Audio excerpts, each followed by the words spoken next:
Ben Dolmabahçe mutabakatı ifadesini asla kabul etmiyorum. Peştî ku Serokkomar Tayyip Erdogan diyar kir ku ew mutabaqata Dolmabahçeyê nas nake, pêvajoya çareseriyê bi dawî bûbû û piştî hilbijartinên heftê hezîranê konsepta şerketibû dewrê.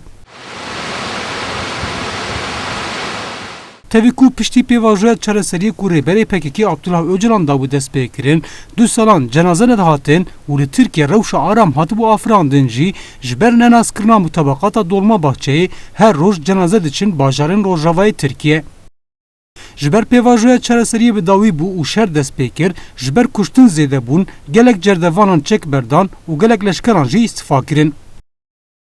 Herî dawî derket holê ku ji ber di şer û pevçûnên li Kurdistanê de welatiyên sivîl jiyana xwe ji dest didin, ev yek di navbêra leşkeran de jî rê li ber nerazîbûnê vekiriye.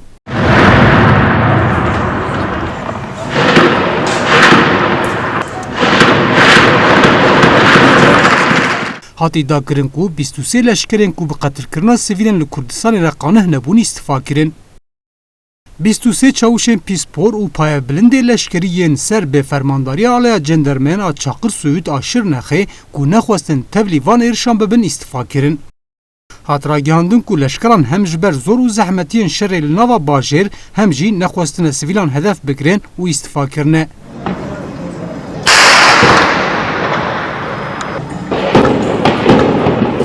Li gorî agahiyan çavuşên pîspor ên bi navê Yakup Girgin, Necmi Şekerci, Cesim Erhan, Yakup Bilici, Onur Küçükil, Mehmet Akış, Emre Gönenç, Oğuz Boz, Hamdi Algül, Ali Değirmi, Serkan Susan û Ertuğrul Kılıç îstîfa kirine.